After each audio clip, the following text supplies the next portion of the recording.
اعوذ باللہ من الشیطان الرجیم بسم اللہ الرحمن الرحیم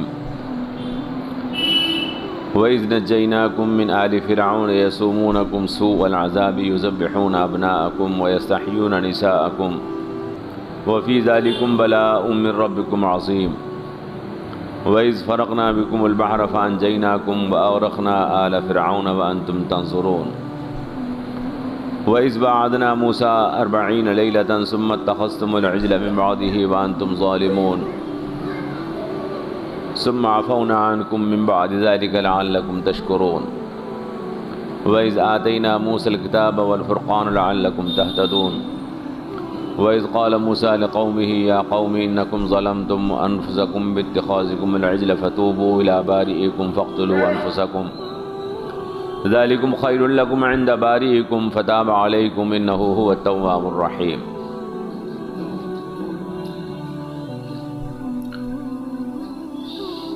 اور یاد کرو جب ہم نے تم کو نجات دی فرعون والوں سے، وہ تم کو عذاب دیتے تھے، برا عذاب، وہ تم کو تکلیف دیتے تھے، بہت برا عذاب، وہ تمہارے لڑکوں کو زندہ کرتے تھے اور تمہاری عورتوں کو زندہ چھوڑتے، وہ تمہارے لڑکوں کو ذبح کرتے تھے اور تمہاری عورتوں کو زندہ چھوڑتے تھے، اور اس چیز میں تمہارے لیے تمہارے رب کی جانب سے بہت بڑی آزمائش تھی۔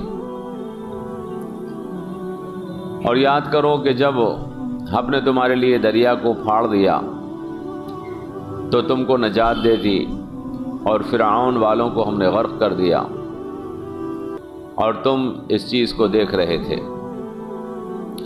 اور یہ بھی یاد کرو کہ جب ہم نے وعدہ کیا موسیٰ سے 40 راتوں کا، پھر تم نے بچھڑے کو پکڑ لیا اس کے بعد، اور تم ظلم کرنے والے تھے، پھر ہم نے معاف کر دیا تم سے اس کے بعد تاکہ تم شکر گزاری کرو۔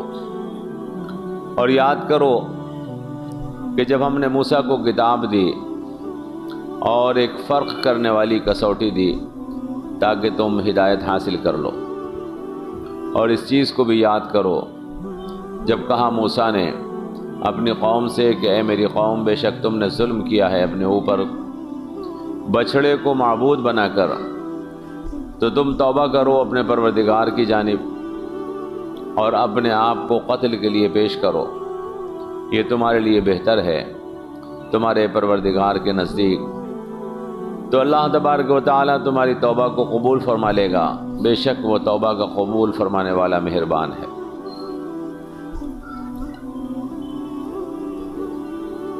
یہاں سے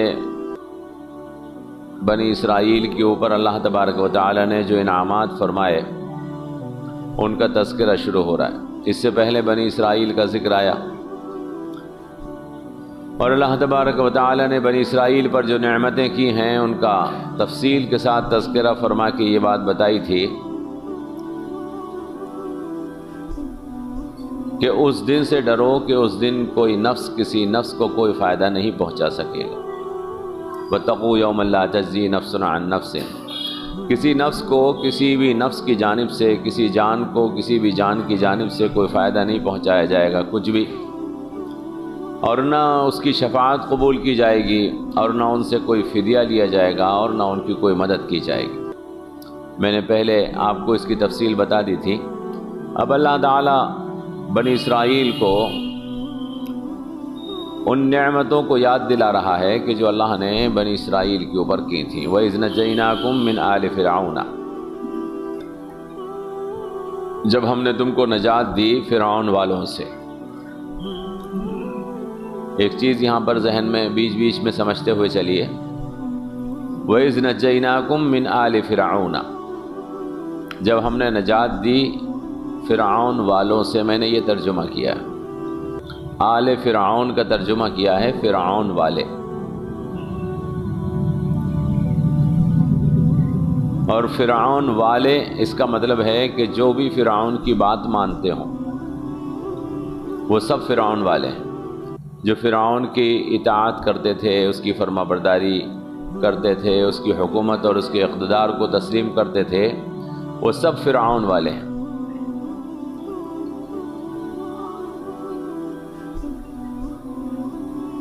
اس لیے یہ بات میں آپ کو بتا رہا ہوں کہ بہت سے لوگ اپنے آپ کو آل نبی کہتے ہیں اور وہ اپنے آپ کو نبی کی اولاد بتاتے ہیں۔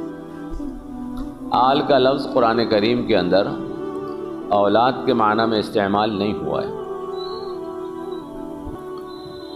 اللہ کے نبی کی آل ہیں تو قرآن کریم میں آل کا لفظ اولاد کے معنی میں نہیں بلکہ اطاعت گزار اور فرما برداروں کے لیے استعمال ہوا ہے، جیسا کہ یہاں پر آل فرعون کہا گیا ہے۔ جب ہم نے نجات دے دی تم کو فرعون والوں سے، یعنی جو فرعون کی حکومت کے لوگ تھے، جو اس کے حکومت کو تسلیم کرتے تھے، وہ ضروری نہیں ہے کہ اس کے اولاد ہی ہو، اس کے بچے ہی ہوں یا اس کے خاندان والے ہی ہوں، وہ کوئی بھی ہو سکتے ہیں۔ اسی طرح سے اگر ہم کسی کو کہیں کہ یہ نبی کی آل ہے تو اس سے مطلب یہ نہیں ہے کہ وہ نبی کی اولاد ہی ہو، بلکہ ہم سب اگر نبی کا کہنا مانتے ہیں، نبی کی اطاعت کرتے ہیں، نبی کے فرما بردار ہیں، تو سب ہم آل نبی ہیں، ہم سب نبی کے آل ہیں، ہم ان کے اطاعت گزار ہیں، فرما بردار ہیں۔ تو اس لیے میں نے یہ ترجمہ کیا، اس کو بیچ بیچ میں آپ سمجھ سکتے ہیں۔ بہت سے لوگ اپنے آپ کو آل نبی کہہ دیتے ہیں اور پھر اپنے احترام کرواتے ہیں کہ ہم نبی کی آل ہیں، حالانکہ نبی کی آل نبی کی اطاعت گزاری اور فرما برداری کے بغیر نہیں ہوتی ہے۔ میں نے حضرت نوح علیہ السلام کی اور ان کے بیٹے کی مثال آپ کو دی تھی۔ اللہ نے قرآن میں فرمایا انہ لیس من اہلک، میں نے پیچھے بھی بتائی تھی یہ بات۔ حالانکہ وہ بیٹا تھا، لیکن اللہ نے واضح طور پر کہا کہ یہ تمہارا گھر والا نہیں ہے، چونکہ تمہارے اوپر ایمان نہیں لایا۔ تو آل نبی کون لوگ ہوتے ہیں؟ ایمان والے۔ اور جو ایمان والا نہیں ہے، اگر حضور کے اوپر ایمان نہیں رکھتا، اللہ کے رسول کی رسالت کو نہیں مانتا، حضور کی اطاعت اور فرما برداری نہیں کرتا، تو چاہے ہوا کرے وہ سید، وہ آل نبی نہیں کہلائے، وہ نبی کی اولاد میں شامل نہیں ہے۔ تو اللہ فرما رہے وَإِذْ نَجَّيْنَاكُمْ، یہ بنی اسرائیل کو یاد دلایا جا رہا ہے جب ہم نے نجات دی تم کو فرعون والوں سے، وہ تم کو تکلیف پہنچا رہے تھے، بہت بری تکلیف، سوء العذاب۔ اور وہ تکلیف کیا تھی؟ یذبحون ابناءکم، وہ تمہارے بچوں کو، لڑکوں کو ذبح کر رہے تھے، ویستحیون نساءکم، اور تمہاری عورتوں کو زندہ چھوڑ رہے تھے۔ وہ پورا واقعہ آپ نے سنا ہوگا کہ نجومیوں نے فرعون کو یہ بتایا تھا کہ بنی اسرائیل میں ایک لڑکا پیدا ہونے والا ہے کہ جو تمہاری حکومت کے لیے خطرہ ہوگا اور تمہاری حکومت کو وہ الٹ دے گا۔ لہذا فرعون نے یہ حکم جاری کر دیا کہ بنی اسرائیل میں جتنے بھی لڑکے پیدا ہوں ان سب کو قتل کر دیا جائے۔ لہذا بنی اسرائیل کے تمام لڑکے پورے سال تک قتل کیے جاتے رہے، جس سال میں نجومیوں نے خبر دی تھی کہ اس سال میں بچہ پیدا ہوگا، ہر بچے کو قتل کیا گیا، لیکن لڑکیوں کو زندہ چھوڑا گیا، لڑکیوں کو نہیں مارا گیا۔ یہاں پر اللہ تبارک و تعالیٰ نے، آپ قرآن کے الفاظ پر غور کریں تو یوں فرما رہا ہے قرآن وَيَسْتَحْيُونَ نِسَاءَكُمْ، اور تمہاری عورتوں کو وہ زندہ چھوڑ رہے تھے۔ یوں نہیں کہا تمہاری بیٹیوں کو زندہ چھوڑ رہے تھے، تمہارے لڑکوں کو، تمہارے بیٹوں کو ذبح کر رہے تھے اور تمہاری عورتوں کو زندہ چھوڑ رہے تھے۔ یہ قرآن نے جو لفظ بولا ہے، اس سے یہ بات آپ سمجھ سکتے ہیں کہ وہ جو لڑکیوں کو زندہ چھوڑ رہے تھے تو اس میں بھی ان کی نیت اچھی نہیں تھی، بلکہ وہ یہ سوچ رہے تھے کہ یہ لڑکیاں جب بڑی ہو جائیں گی، بچیاں جب جوان ہو جائیں گی تو ان کے ساتھ ہم اپنی شہوت پوری کریں گے، تو انہیں عورتیں سمجھ کر زندہ چھوڑ رہے تھے۔ تو ان کا قتل کرنا بھی ایک عذاب تھا لڑکوں کا، اور لڑکیوں کا زندہ چھوڑنا بھی ایک عذاب تھا کہ اس کی وجہ سے اس قوم کی غیرت اور عزت برباد ہو رہی تھی۔ وَيَسْتَحْيُونَ نِسَاءَكُمْ، اور تمہاری عورتوں کو زندہ چھوڑ رہے تھے، یعنی انہیں بچیوں کو عورت بنا کر ان سے برائی کرنے کی نیت سے زندہ چھوڑ رہے تھے۔ اور اللہ فرما رہا ہے وَفِي ذَلِكُمْ بَلَاءٌ مِّن رَبِّكُمْ عَظِيمٌ، اور اس چیز میں تمہارے لیے تمہارے رب کی جانب سے بہت بڑی آزمائش تھی۔ کسی قوم کے اوپر اگر یہ حالت آ جائے کہ اس کے نوجوان اور اس کے بچے قتل کر دیے جائیں، اور اس کی بچیاں اس لیے زندہ چھوڑی جائیں کہ ان سے بڑے ہو کر زناکاری ہم کریں گے، اگر حاکم ایسا کرنے لگیں تو آپ سوچئے کہ اس قوم کے لیے کتنا بڑی مصیبت اور ذلت ہے، اس قوم کے لیے کتنی بڑی مصیبت اور ذلت ہے۔ بنی اسرائیل کے ساتھ ایسا ہو رہا تھا فرعون کی حکومت میں۔ اللہ فرما رہا ہے اور اس چیز میں تمہارے لیے تمہارے رب کی جانب سے بہت بڑی آزمائش تھی۔ وَفِي ذَلِكُمْ بَلَاءٌ مِّن رَبِّكُمْ عَظِيمٌ، اللہ کی طرف سے کسی قوم پر آزمائشیں اس لیے ڈالی جاتی ہیں تاکہ اس کو جانچا جائے، اس کو پرکھا جائے کہ یہ ایمان میں کتنا مضبوط ہے، یہ قوم ایمان میں کتنی مضبوط ہے، اس کے ایمان کو جانچنے کے لیے آزمائشیں ڈالی جاتی ہیں۔ آج ہمارے اوپر بھی ہندوستان میں ان لوگوں کی جانب سے تقریباً اسی قسم کی آزمائشیں ڈالی جا رہی ہیں، جس طرح سے بنی اسرائیل کے اوپر ڈالی گئی تھیں فرعون کی طرف سے، تقریباً اسی سے ملتی جلتی آزمائشیں ہمارے اوپر بھی ڈالی جا رہی ہیں۔ ہمارے بھی بچوں کو قتل کیا جا رہا ہے۔ اس کی پوری تفصیل ہے، پوری داستان ہے، میں آپ کو کیا سناؤں گا، لیکن ہمارے بچوں کو پیدا ہونے سے پہلے قتل کیا جا رہا ہے، اس کے لیے اسپتالوں میں سازشیں ہیں، اور ہماری بچیوں کو زندہ چھوڑایا جا رہا ہے تاکہ ان کو مرتد بنایا جائے اور تاکہ ان کو اپنے گھروں میں رکھا جائے۔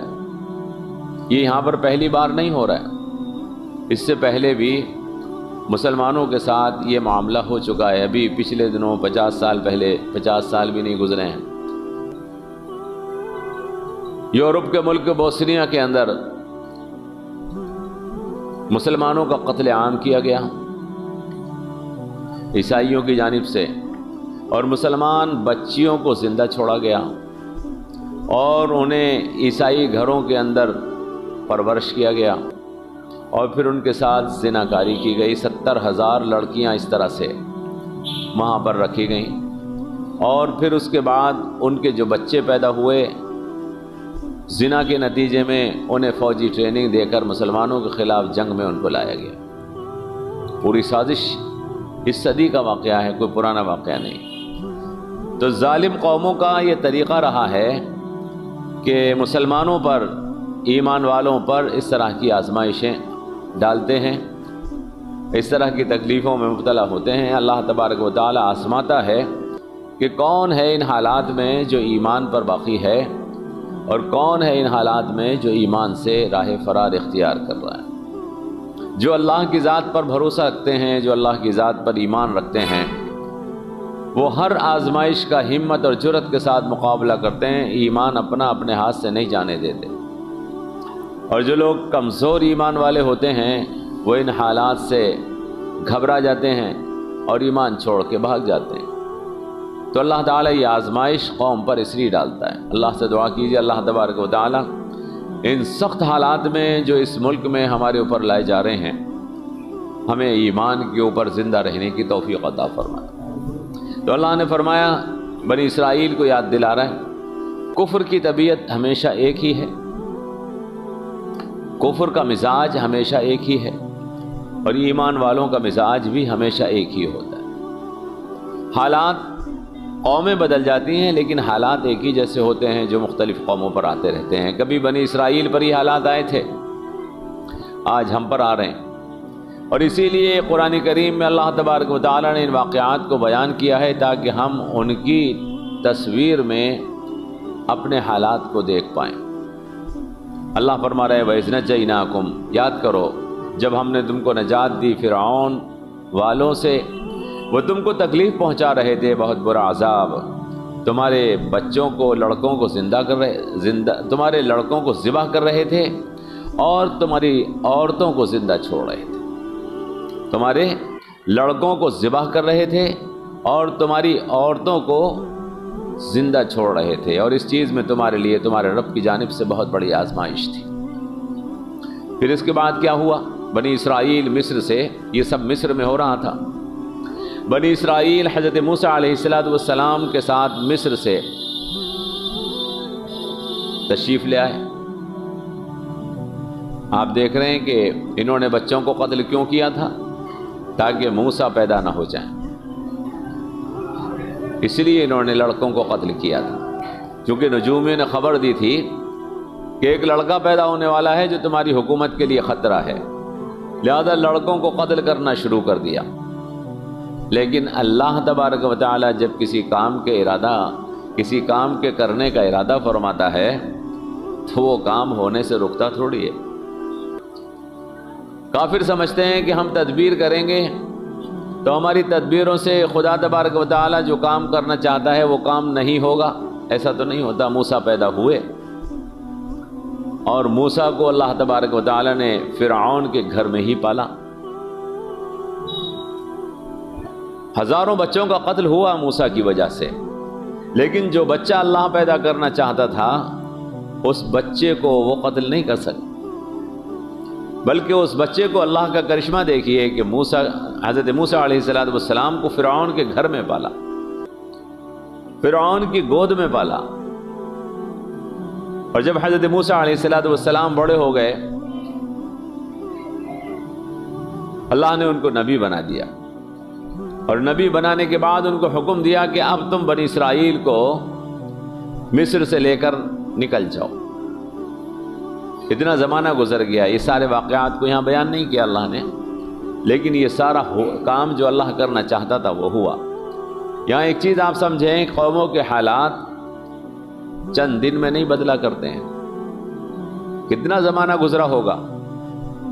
حضرت موسیٰ علیہ السلام پیدا ہوئے، فرعون کے گھر میں پلے بڑے جوان ہوئے، اس کے بعد ایک فرعون کی قوم والے کے گھونسا مار دیا، چونکہ ظلم کے خلاف حضرت موسیٰ علیہ السلام بچپن ہی سے تھے، پیغمبر کا مزاج ہوتا ہے وہ ظلم برداشت نہیں کرتا۔ گھونسا مار دیا فرعون کی قوم والے کہ وہ مر گیا۔ فرعون نے گرفتاری کے وارنٹ جاری کر دیے۔ حضرت موسیٰ علیہ السلام وہاں سے چلے گئے شعیب علیہ السلام کے پاس، ان کی بچی سے شادی ہو گئی، ان کے بچے پیدا ہو گئے۔ 10 سال کے بعد وہاں سے واپس ہوئے۔ اللہ نے حکم دے دیا حضرت موسیٰ علیہ السلام کو کہ جاؤ فرعون کے پاس اور جا کر اس کو دین کی دعوت دو، اور اس سے کہو کہ بنی اسرائیل کو غلامی سے نجات دے، کہ اس نے قوم کو غلام بنا رکھا ہے۔ چنانچہ حضرت موسیٰ تشریف لائے۔ میں نے آپ کو کیا بتایا، یہ واقعہ کوئی ایک دن میں تو نہیں ہو گیا، اس میں برسوں لگے۔ قوموں کی حالات کی تبدیلی مہینوں میں یا دنوں میں نہیں ہوتی ہے، بلکہ قوموں کے حالات کی تبدیلی نسلیں گزر جاتی ہیں جب ہوتی ہے، برس گزر جاتے ہیں جب ہوتی ہے۔ حضرت موسیٰ علیہ السلام تشریف لائے اور فرعون سے کہا کہ میں اللہ کا رسول ہوں، اللہ کے سوا کسی اور کی عبادت مت کر، اس کائنات کا خالق تو نہیں ہے بلکہ اس کائنات کا خالق اللہ ہے، میں اسی کی پرستش کرتا ہوں، لہذا تو بھی اسی کی عبادت کر، اور بنی اسرائیل کو جو تو نے غلام بنا رکھا ہے ان کو آزاد کر دے۔ فرعون نہیں مانا۔ وہ سارے واقعات آئیں گے آگے، میں انشاءاللہ آپ کو تفصیل کے ساتھ بتاؤں گا جہاں جہاں قرآن پاک ذکر کرے گا۔ حضرت موسیٰ علیہ السلام نے معجزات دکھائے، مقابلہ ہوا جادوگروں میں، اور حضرت موسیٰ علیہ السلام میں حضرت موسیٰ جیت گئے۔ اس کے بعد راتوں رات توریت کے اندر کتاب الخروج میں پورا واقعہ تفصیل کے ساتھ سلسلے وار درج ہے۔ حضرت موسیٰ علیہ السلام راتوں رات بنی اسرائیل کو لے کر اللہ کے حکم سے مصر سے نکل گئے۔ ان کی تعداد 6 لاکھ سے کچھ زیادہ تھی بنی اسرائیل کی، ان کو لے کر راتوں رات نکل گئے۔ صبح کو جب فرعون کو پتہ لگا کہ بنی اسرائیل رات نکل گئے، وہ غلامی سے آزاد نہیں کرنا چاہتا تھا، 6 لاکھ غلاموں کو کیسے چھوڑ دیتا ہوں؟ یہ مفت کے کام کرنے والے لوگ، 6 لاکھ لوگ جو اس کے شہر بناتے تھے، جو اس کی بیگار کرتے تھے، وہ چھوڑنا نہیں چاہتا تھا۔ اللہ نے حکم دیا کہ ان کو رات میں لے کر نکل جاؤ۔ حضرت موسیٰ رات میں لے کر بنی اسرائیل کو نکل گئے۔ صبح کو فرعون کو پتہ لگا تو اس نے اپنے لاؤ لشکر کے ساتھ پیچھا کیا۔ حضرت موسیٰ بنی اسرائیل کے ساتھ آگے آگے جا رہے ہیں اور فرعون اپنے لاؤ لشکر کے ساتھ پیچھا کر رہا ہے۔ درمیان میں حضرت موسیٰ علیہ السلام کو بیت المقدس جانا تھا، ملک شام۔ بنی اسرائیل کے لیے حکم دیا گیا تھا کہ ان کو لے کر وہاں چلے جاؤ، وہی ان کا اصل وطن ہے۔ درمیان میں ایک نہر پڑتی ہے، دریائے قلزم، دریا کے اوپر پہنچ گئے۔ دریا کے اس کنارے کھڑے ہوئے تھے، سامنے سمندر تھا، ادھر سے فرعون کا لشکر چلا رہا ہے بھاگا ہوا۔ بنی اسرائیل گھبرا گئے، قرآن میں اس چیز کا بیان ہے۔ حضرت موسیٰ علیہ السلام سے کہنے لگے کہ موسیٰ تم نے تو مروا دیا، سامنے سمندر ہے، اگر آگے بڑھیں گے تو ڈوب کے مر جائیں گے، اور پیچھے لشکر ہے، پیچھے ہٹیں گے تو فرعون ہماری قتل کر دے گا، بوٹیاں بنا دے گا۔ موسیٰ ہم نے تمہارا کہنا مان کر اچھا نہیں کیا۔ حضرت موسیٰ علیہ السلام نے بنی اسرائیل کو ڈھارس دلائی، یقین رکھو اللہ کی ذات بہت بڑی ہے، وہ کوئی نہ کوئی تدبیر ضرور نکالے گا، حالات کتنے بھی مشکل ہوں۔ اللہ اگر ہمارے ساتھ ہے، دشمن ہمارا بال بیکا نہیں کر سکتا۔ اللہ نے حکم دیا حضرت موسیٰ علیہ السلام کو کہ دریا میں اپنا ڈنڈا مار دو، وہی ڈنڈا جو فرعون کے سامنے سانپ بنا تھا، وہی ڈنڈا حضرت موسیٰ علیہ السلام نے دریا قلزم پر مارا تو دریا میں راستہ بن گیا۔ حضرت موسیٰ نے حکم دے دیا کہ دریا اس راستے سے پار کر جاؤ۔ اللہ فرما رہا ہے وَإِذْ فَرَقْنَا بِكُمُ الْبَحْرَ، اور یاد کرو جب ہم نے تمہارے لیے سمندر کو درمیان سے پھاڑ دیا تھا۔ وَإِذْ فَرَقْنَا بِكُمُ الْبَحْرَ، اور ہم نے تم کو نجات عطا کر دی تھی، فَأَنْجَيْنَاكُمْ۔ کتنا بڑا انعام ہے اللہ تبارک و تعالیٰ کا، اگر کوئی غور کرے کہ اللہ نے پیغمبر کے ذریعے سے ایک ظالم کی غلامی سے نجات دی، اور دریا میں غرق ہونے سے بچایا، اور دریا کے اندر راستہ بنا کر اس پوری کی پوری قوم کو پار لگا دیا۔ اللہ فرما رہا ہے یاد کرو جب ہم نے تمہارے لیے سمندر کو پھاڑ دیا اور تم کو نجات عطا کی۔ بنی اسرائیل تو دریا میں سے اتر گئے، سمندر میں سے پار لگ گئے، راستہ ایسے ہی بنا رہا۔ فرعون اپنے لاؤ لشکر کے ساتھ جوش میں جو پیچھا کر رہا تھا بنی اسرائیل کا، وہ بھی دریا میں اتر گیا۔ جب فرعون کا لشکر پورا سمندر میں اتر گیا تو اللہ نے سمندر کو حکم دے دیا کہ برابر ہو جاؤ۔ کائنات میں اگر پتا بھی ہلتا ہے تو اللہ کے حکم سے ہلتا ہے۔ اللہ تبارک و تعالی اسباب کا محتاج نہیں ہے، اسباب خدا کے محتاج ہے۔ مسبب الاسباب اللہ ہے، سبب کو پیدا کرنے والا اللہ ہے۔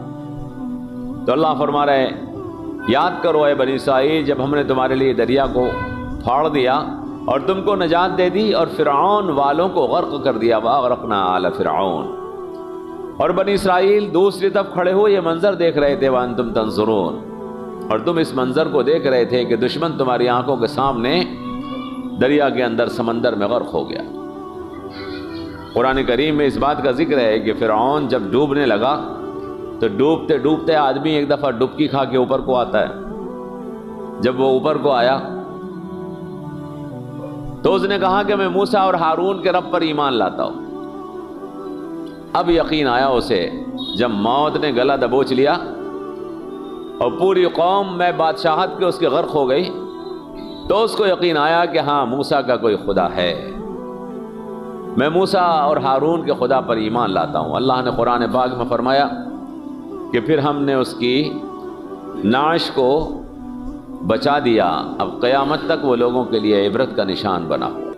آج بھی مصر کے میوزیم میں جا کر دیکھ لیجئے، اس کی وہ لاش رکھی ہوئی ہے کہ جو فرعون حضرت موسیٰ علیہ السلام کا پیچھا کرتے ہوئے غرق ہوا تھا، آج بھی اس کی لاش رکھی ہوئی۔ اللہ نے اس کے جسم کو اس لیے محفوظ کر دیا کہ دیکھ لو جو خدا کے دشمن ہوتے ہیں اگر بادشاہ بھی بنا دیے جائیں تو ایسے ذلیل خوار ہو کے مارے جاتے ہیں۔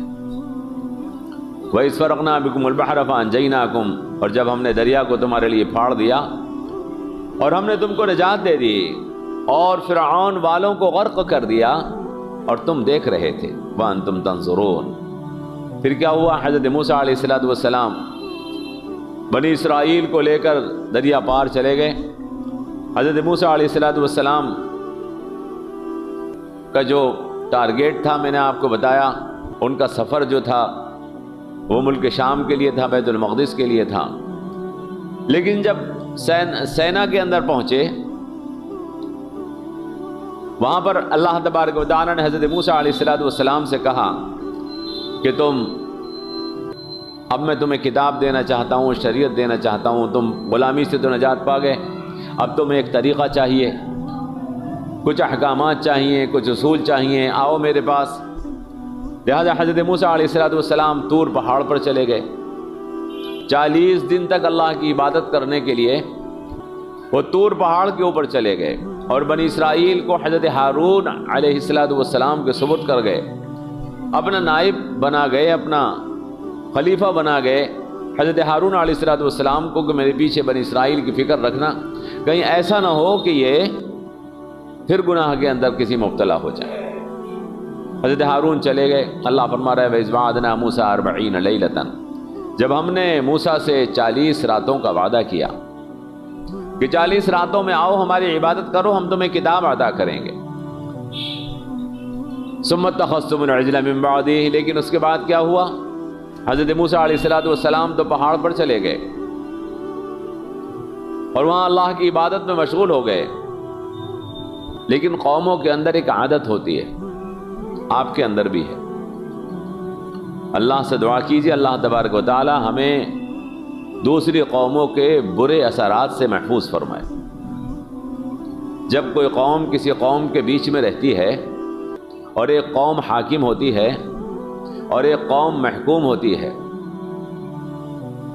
جب کوئی قوم کسی قوم کے درمیان میں رہتی ہے اور ایک قوم حاکم ہوتی ہے اور ایک قوم محکوم ہوتی ہے، تو محکوم قوم حاکم قوم کے اثرات کو قبول کر لیتی ہے۔ جو محکوم قوم ہوتی ہے وہ حاکم قوم کے اثرات کو قبول کر لیتی ہے۔ میں اسی لیے کہہ رہا ہوں کہ آپ کو اس ملک میں بہت ہوشیار رہنے کی ضرورت ہے، اس لیے کہ آپ کے اوپر ایک ایسی قوم حاکم ہے کہ جو مشرک ہے،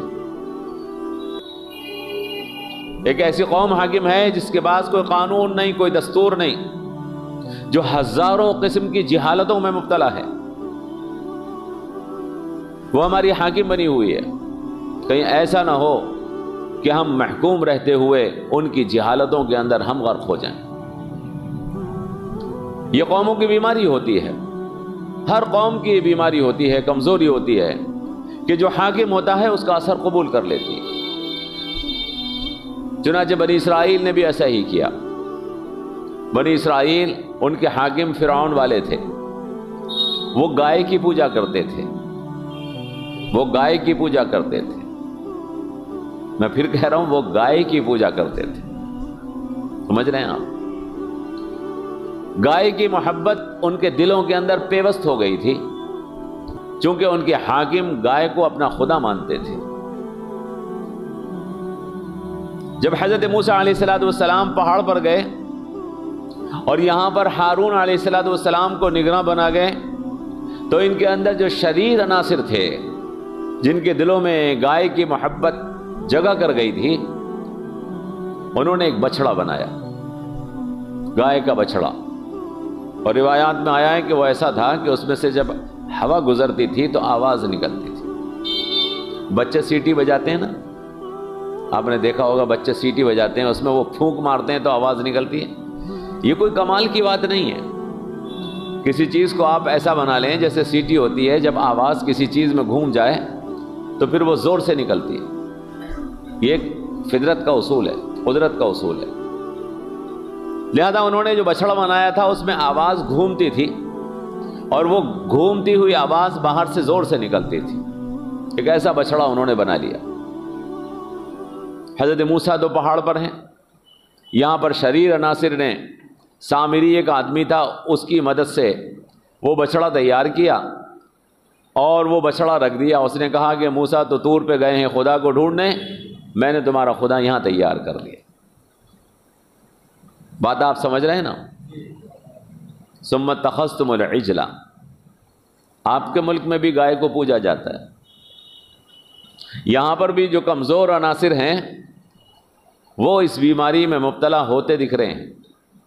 ثم اتخذتم العجل، اللہ بنی اسرائیل سے کہہ رہا ہے پھر تم نے ایک بچڑا بنا لیا، من بعد، حضرت موسیٰ کے بعد، وانتم ظالمون، اور تم ظلم کرنے والے تھے۔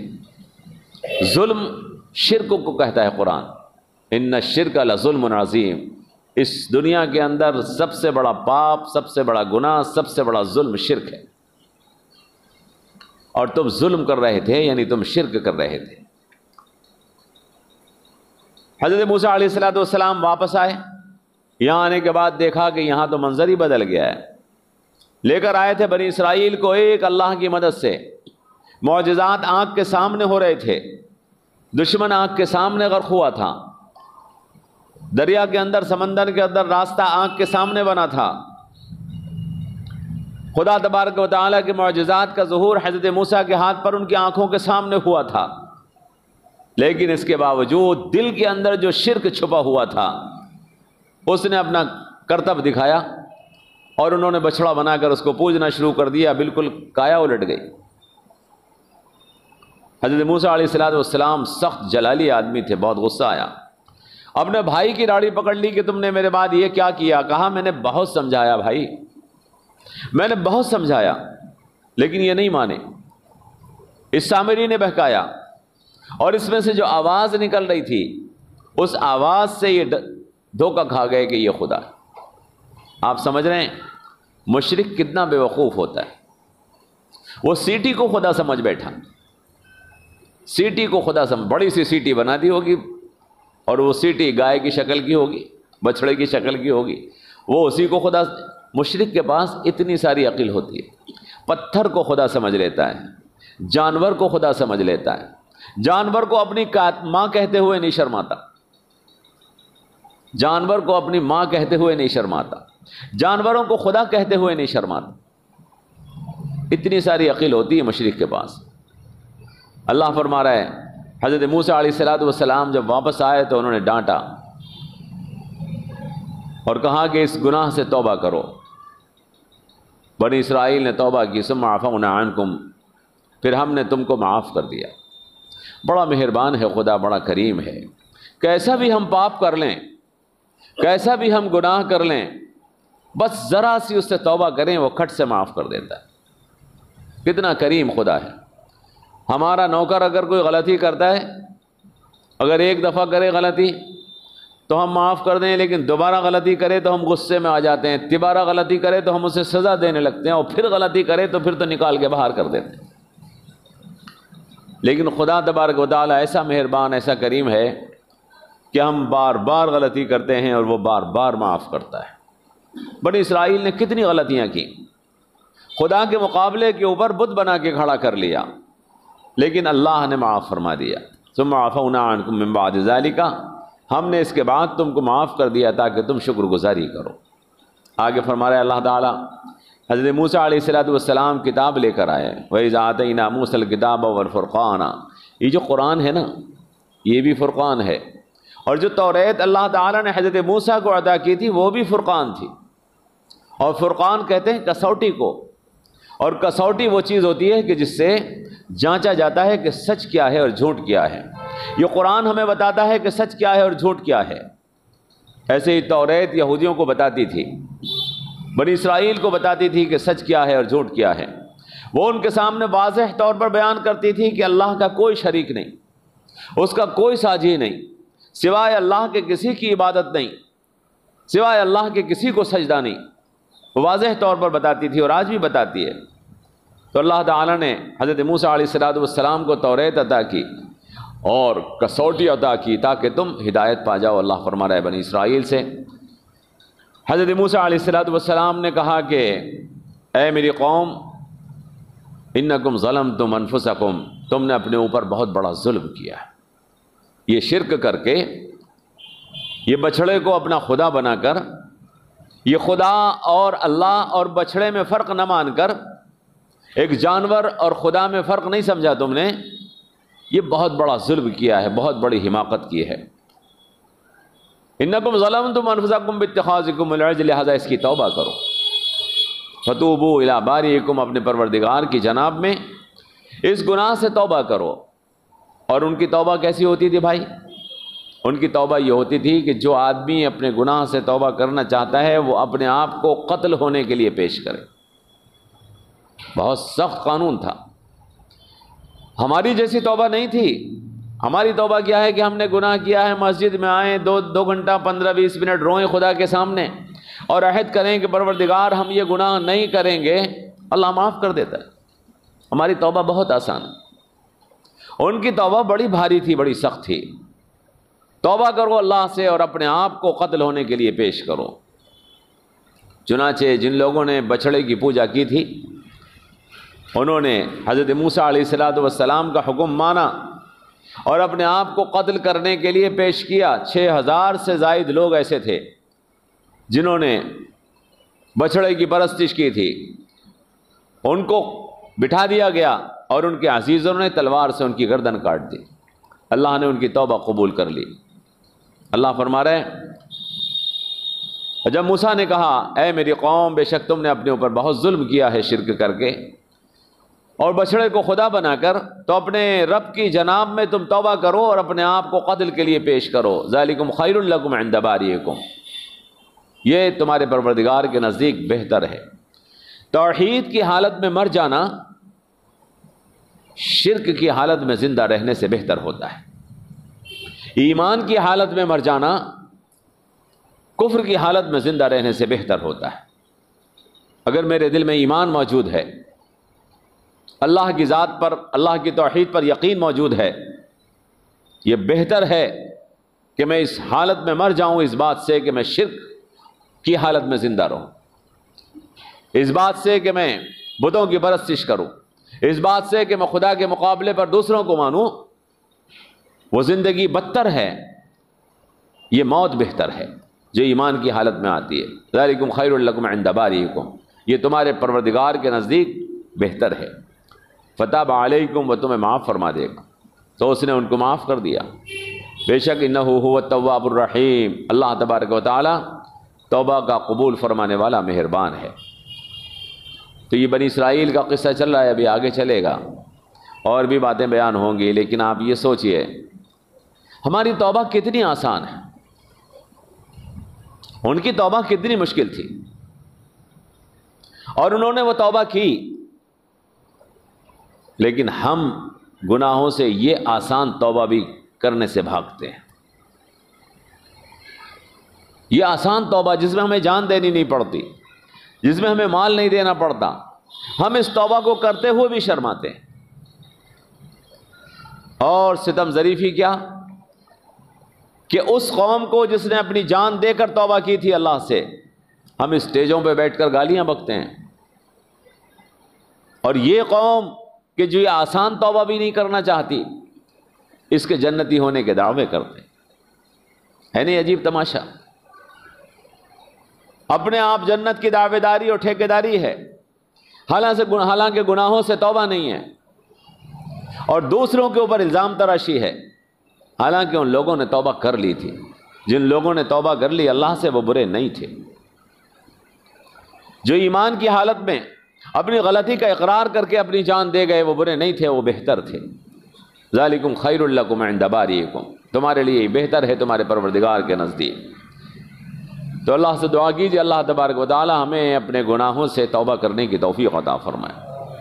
بڑا نازک معاملہ ہے، یہ واقعات کوئی تاریخ کی کہانی نہیں ہے، بلکہ یہ واقعات اس لیے بیان کیے جا رہے ہیں کہ ہم اس تصویر میں اپنی شکل ڈھونڈنے کی کوشش کریں، ہم دیکھیں کہ ہم کہاں کھڑے ہیں، ہمارا کردار کیسا ہے۔ ہم اللہ تبارک و تعالیٰ کی وہ امت کہلانے کے، رسول اللہ صلی اللہ علیہ وسلم کی وہ امت کہلانے کے مستحق ہیں کہ جو صحابہ کی وارث ہے یا نہیں ہے۔ اللہ سے دعا کیجیے اللہ تبارک و تعالیٰ ہمیں صحیح معنی میں صحابہ کا وارث بننے کی توفیق عطا فرمائے۔ کوئی سوال ہو تو کر لیجیے۔